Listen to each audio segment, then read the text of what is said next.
Good Morning Business. Business Plan. Et à 7h46, que des bonnes nouvelles. Les hausses de prix, c'est en train de ralentir dans l'industrie.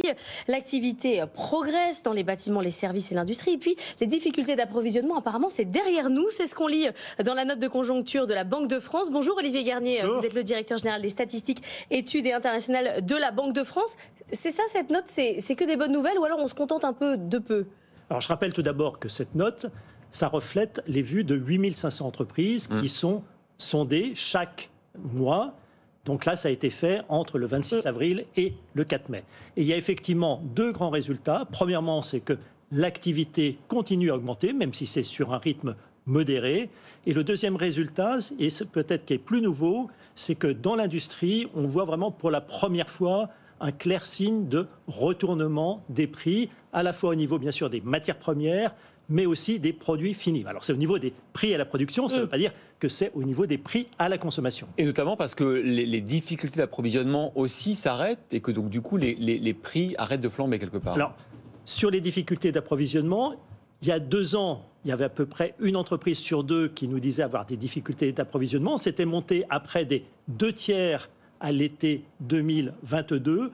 Et aujourd'hui, c'est proche d'un quart. Donc, il y a clairement, je dirais que le gros des difficultés d'approvisionnement dans l'industrie, maintenant, c'est derrière nous. Il y a en revanche des difficultés qui subsistent au niveau des recrutements. Et ça, c'est toujours le principal problème de l'économie française. On a toujours une entreprise sur 2 qui nous dit qu'elles ont des difficultés de recrutement qui pèsent sur leur activité. Et ce chiffre-là, on est sur un plateau depuis le début de l'année.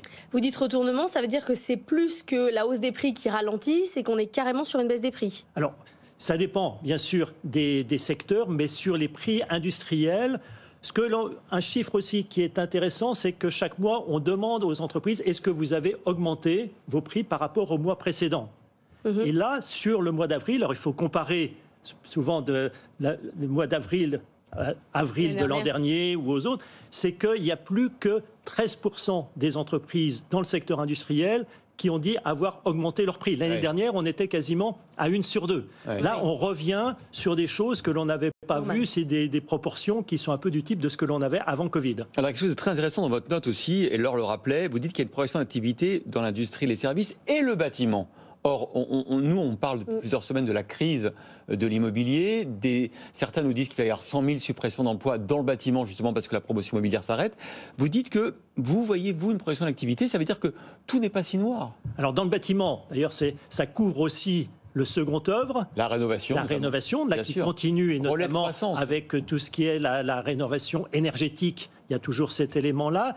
C'est vrai que mois après mois, souvent quand on interroge les entreprises du bâtiment, ce qu'elles nous disent pour le mois suivant, c'est on prévoit une activité en baisse. Et après, quand on les interroge sur le mois écoulé, finalement, on a toujours une progression d'activité. Mais comme je l'ai dit, il faut faire une distinction au sein du bâtiment entre les différentes composantes de ce secteur-là. Ce que vous dites sur l'emploi aussi, ça veut dire que probablement, puisque vous dites qu'il y a toujours des tensions, que la moitié des boîtes sont freinées dans leur croissance par des difficultés de recrutement, ça veut dire que peut-être le chiffre de l'emploi va continuer à bien se tenir. Alors là aussi, quand on regarde les chiffres qui ont été publiés par l'INSEE, c'est vrai que trimestre après trimestre, on est positivement surpris par le fait qu'il y a toujours des créations nettes d'emplois. Alors, il y a une contrepartie d'ailleurs à ces créations d'emplois, c'est que, comme vous le savez, la productivité est en recul. Ah oui.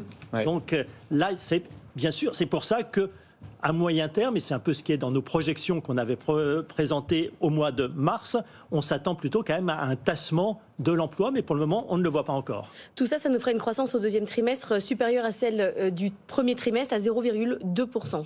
Alors là, on n'a pas donné de chiffres pour le moment pour le deuxième trimestre, qu'on a dit légère hausse au deuxième trimestre. On avait dit ça d'ailleurs en février, et puis après, on avait chiffré plus précisément à 0,2 et finalement, l'INSEE a dit la croissance au premier trimestre est de 0,2%. Donc là, c'est pour le moment ce que l'on dit. On ne donne pas de décimale. Ce que l'on dit, c'est légère hausse au deuxième trimestre. Olivier Garnier pour la Banque de France.